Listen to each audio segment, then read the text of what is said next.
IND money app पर US stocks में invest करने के चार्जेस क्या है, ये समझते हैं। सबसे पहली बात, आईएनडी मनी पर यूएस स्टॉक्स अकाउंट खोलना कंप्लीटली फ्री है। जब आप यूएस स्टॉक्स या ग्लोबल ईटीएफ्स बाय या सेल करते हो तो एक ब्रोकरेज चार्ज किया जाता है जो कि होता है 0.25% पर ट्रेड। लेकिन यहाँ एक अच्छी बात है, इस ब्रोकरेज का मैक्सिमम कैप होता है जो कि है $25 पर ऑर्डर। मतलब चाहे आप $1000 का ट्रेड लो या $50,000 का, मैक्सिमम ब्रोकरेज $25 से ज़्यादा नहीं बढ़ सकता। ये स्पेशली तब हेल्पफुल होता है जब आप बड़े अमाउंट से इन्वेस्ट कर रहे होते हो। चलिए अब आते हैं मनी डिपॉजिट पर।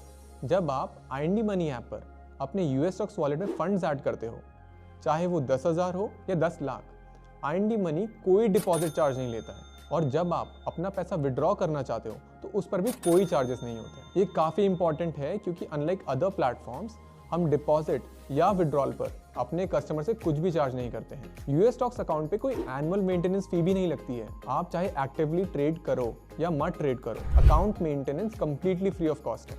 मोर ओवर यूएस स्टॉक्स और ग्लोबल ईटीएफ्स में एसआईपी करने पर भी 0 चार्जेस हैं। आपको एनालिटिक्स रिपोर्ट जैसे प्रीमियम फीचर्स भी कंप्लीटली फ्री ऑफ कॉस्ट मिलते हैं। कुछ और चार्जेस जरूर होते हैं जैसे टीएफ चार्जेस और लो प्राइस फी जो आपको स्क्रीन पर दिख जाएगा। ये बहुत ही मिनिमम चार्जेस होते हैं। उम्मीद है आपको चार्जेस पर अब क्लैरिटी मिल गई होगी। अगर आपको कोई भी डाउट है तो आप कमेंट सेक्शन पर पूछ सकते हैं। यूएस स्टॉक्स इन्वेस्टमेंट के सारे चार्जेस आपको आईएनडी मनी की वेबसाइट पर मिल जाएंगे। इसका लिंक हमने डिस्क्रिप्शन पे भी ऐड कर दिया है।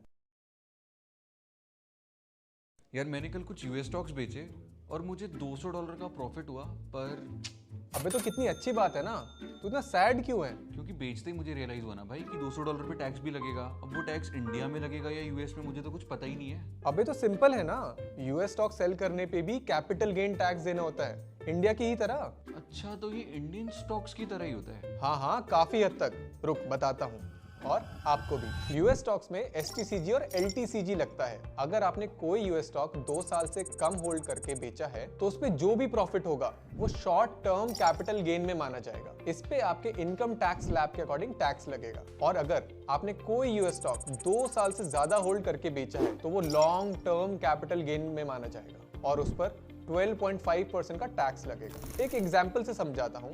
मान लो आपने $500 के एप्पल के शेयर्स लिए हैं, उनको 3 साल होल्ड करके $765 में बेच दिया, तो आपका प्रॉफिट हुआ $265। यही प्रॉफिट टैक्स के लिए काउंट होगा। पर ये प्रॉफिट तो डॉलर में है, तो टैक्स कहाँ देना होगा, इंडिया में या यूएस? हाँ, पहले डॉलर में कैलकुलेट होता है, फिर आईएनआर में कन्वर्ट होता है।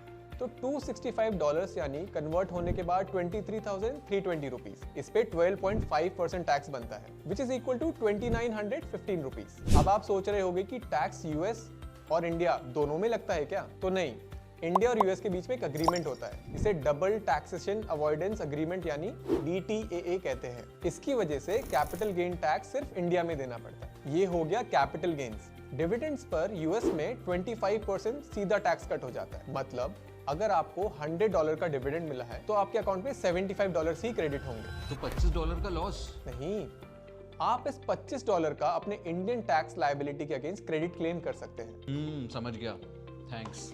अरे लॉस का तो सुनते जा।